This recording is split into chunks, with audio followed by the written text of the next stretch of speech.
बहुत आहत मन से मैं जानना चाहता हूँ भारत की सरकार से, प्रधानमंत्री जी आपसे। आज लाशों का अंबार भरा पड़ा है शमशान घाट, कब्रिस्तान में जगह नहीं बची। एक एक परिवार में लोग अपनों को खो रहे हैं। 3,32,000 तो आज तक दुनिया में कभी किसी देश में पूरे दौर में नहीं हुआ। एक दिन में लोग संक्रमित हो रहे हैं कोरोना से। मैं जानना चाहता हूं प्रधानमंत्री जी, आपने और आपकी सरकार ने ये इजाज़त क्यों दी कि ऑक्सीजन सामान्य से दुगना ज़्यादा, 10-20% नहीं, निर्यात कर दी गई दूसरे देशों में? आपने ये इजाज़त क्यों दी कि वैक्सीन पश्चिम बंगाल के चुनाव के लिए बांग्लादेश में बांटा है, नेपाल में बांटा है, पाकिस्तान में बांटा है, 80 देशों में बंटवा दिया आपने? पर प्रधानमंत्री जी, बहुत दुखी मन से आपसे पूछना चाहता हूँ कि पिछली बार तो आपने कह दिया कि देश तैयार नहीं था, पर अब तो 14 महीने मिले थे। क्या इंतजामात किए आपने 14 महीने में? कितने बेड बढ़ाए, कितने अस्पताल बढ़ाए, क्या इंतजाम किया? क्या आपको मालूम नहीं था कि जब दूसरी लहर कोरोना की यूरोप और अमेरिका में आई थी तो उसने कहर बर्पा कर दिया था?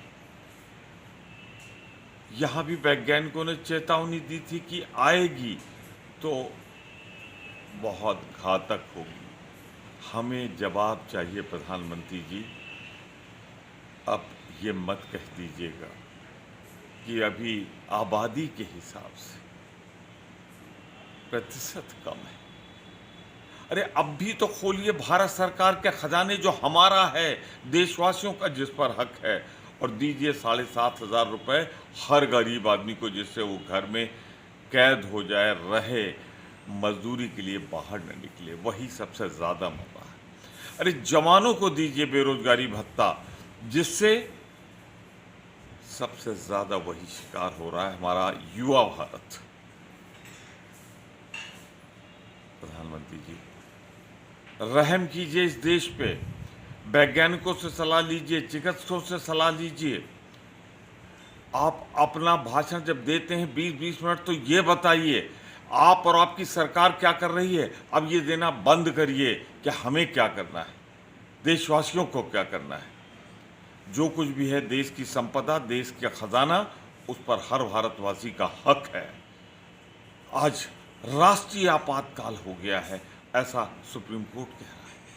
अब फिर भी सिर्फ भाषण, कोरे भाषण। आप क्या करेंगे ये नहीं बताते, देश क्या करे यही प्रवचन देते रहेंगे। प्रधानमंत्री जी, हाथ जोड़कर आपसे प्रार्थना करता हूं, बड़ी भूलें की है आपने। अब तो कम से कम वैज्ञानिकों के राय पर खुद चलिए और देश को चलाइए। बचाइए इस देश को, बचाइए भारतवासियों को। एक एक परिवार साफ हो रहे हैं। हम लोग अपने इस मित्रों को खो रहे हैं, परिवारजनों को खो रहे हैं। अब तो सच्चाई पहचानिए।